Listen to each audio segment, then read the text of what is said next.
Now, restaurants and pubs might struggle to cater for your Christmas party this year. The Recruitment and Employment Confederation says there might not be enough chefs to meet our appetites. They say it's part of a growing problem in finding skilled chefs across the UK. Let's have a chat with David Mooney. He's been a chef for 30 years. He's the owner of the New Moon Pub Company. And Katie Mellor, the Director of Sales and Operations at the hospitality recruitment agency CJUK. Afternoon to both of you. Hello. Good afternoon. Good afternoon. Wow, I'm really quite amazed by this. But David, Don't be. Tell me about it. Why is there such a shortage? Listen, we're all used, and Katie will back me up on this. Your Christmas meal will be on the table when you want it, because we all work our backsides off to make sure that'll happen. So don't worry about that, first of all, because we're all dedicated and we'll all do that. So that's no problem. Secondly, the company I own is called Carwood Catering, not New Moon. So that's another thing we need to sort out. How did that happen? Who knows? They weren't even close, were they? Let's be honest. Sorry about that. But do you know something? You know when we all sat there and watched the Olympics in 2012, how well we did. Think about what we did. We invested in the youngsters. Years out, we put money into all the youngsters to come along and do all those brilliant performances. And that's what we've not done with catering for 20, 30 years.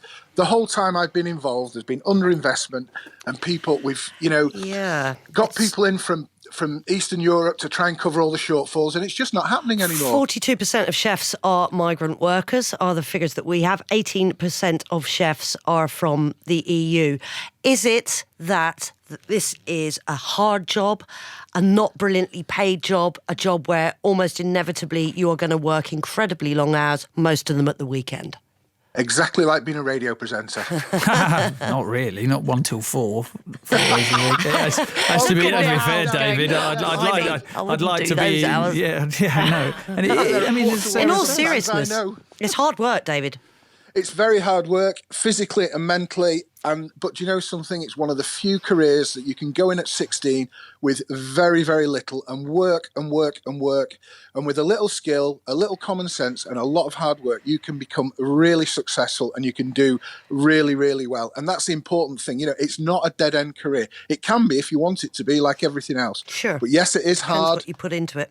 Exactly. And you can get to the top very, very quickly. I know some guys in their early 30s that are opening their own places, all in and around Manchester and Cheshire, and they are doing so well, and good luck to them all. Katie, can I ask you, are there enough people going forward in the supply chain of chefs, as it were, to make this a problem? I've spoke to many people, for instance, in the Indian restaurant business, and they've been complaining due to immigration rules, because they used to be able to bring chefs over, and now they can't. They have to pay them more than they can afford to, is their argument.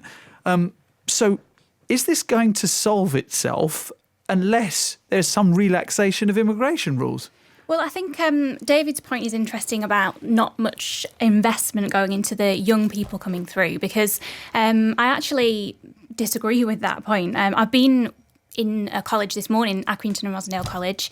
They've got state-of-the-art facilities that they've invested in, amazing new kitchens, a restaurant for the students to present their food. I think there's huge investment. Yes, it is, and there's lots of enthusiastic people coming through. I think the problem is, once they've graduated or qualified, they go into the industry and they realise that actually it's not a nice environment to work in, to be quite honest. I'm not speaking for every single hospitality business, but the majority of people who go to work as a chef find it really tough. It's long hours, it's 80 hours work for 40 hours pay sometimes, poor work-life balance, working at the weekends, missing family events. It's hard, and I think people get worn out, they get burnt out, and they decide to leave the industry. So I think actually it's not that we haven't got enough people coming through. I think it's that people decide to leave once Right, qualified. so there's a churn. Well, what would you say to that, David?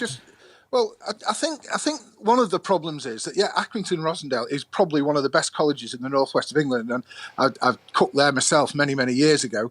And I just think we maybe give these kids that are coming into the industry a bit of a rose-tinted view of our industry and not a realistic one. My thing is that all colleges should finish at the end of November and let these kids go into the industry and earn some money through Christmas when we're all desperately short. But they all stay at college till the sort of 20th of December. That seems ridiculous to me. But I think the problem is it is a very hard physical job. And, just because you watch a couple of episodes of, very well-known TV series, it ain't going to get you an Aston Martin. It ain't going to make you a multimillionaire. It's just the only way you can do that is graft and hard work, and there's no way around that. And what people have to understand, the margins in the restaurant industry are so minuscule these days that, the pay will never be great. It will be as good as we can afford. And when people realise that there is no such thing as cheap food, and we have to pay the right price for the right products, as we do with cars, TVs, stereos, houses, and all the rest of it, then we might make some progression on the work-life balance and the pay levels and everything. But until that point, it's going to be really, really hard. Isn't there about 300% markup on food? Oh, come on. You should be on the Comedy Channel. Mate, I'm sorry, but I see plenty of very well-to-do restaurateurs running around, David. Pleading poverty is not the way forward, surely. No one's pleading poverty. Otherwise, why would you do it as a business? I'm saying there is margin in it, but it's very, very slim. Very slim indeed. Nowhere near 300%. If you know people that are getting 300%, could you pass their name on? Because I'd love to talk to them, because it just is not there. I can assure you of that. Listen, the thing about it is, I did a good year and a half of an MVQ level 4 in cookery, and I absolutely loved every minute of it. I thought it was great, but I was working at the same time, so I couldn't do both. In the end, it was just too much for me. But I was at the Northwest Regional College in Derry, woohoo! And they were absolutely amazing, and the course was packed, and they had real chefs from the local hotels in there teaching, and it was a really, really, really great course. And these young people were really up for it. I don't know if they're still working in the business now, but I can tell you that the older people that were on that course, that had been working in the industry and were trying to top up their skills so they could get better wages, they didn't have the happiest stories to tell me, David, about some of the ways that they were treated at the low end, at the coal face of the catering industry. Listen, let's not kid ourselves. In every industry, there are good operators and there are bad operators. Yeah. We all know that. And, if you're not happy in your place of work, then find one where you are. It's very simple. Because if you're a talented, hard-working chef, you will never, ever struggle for work in this country, without doubt. You can go anywhere from John O'Groats to Land's End, and you will land a great job with a great company, and there are many, many of them, especially here in the Northwest. There's loads of great companies to work for. Okay. But I'm not going to sit here and tell you that everybody that operates in this sector is great. And it's massively competitive as well. It's a hugely competitive industry. Katie, what needs to happen? Agencies saying 42% of our chefs are migrant workers as well, aren't they? So post-Brexit, what effect would stiffer immigration policies have on the industry, for example? Well, I think the hospitality industry has got to take some responsibility for making the environment for chefs a better place to be. We can't afford to... I've been speaking to clients for the past couple of weeks who have been sending people over to different European countries to bring chefs to the UK to basically satisfy the demand for chefs in their businesses, and that doesn't necessarily need to happen. I think if the conditions were improved for chefs, then less people would leave the industry.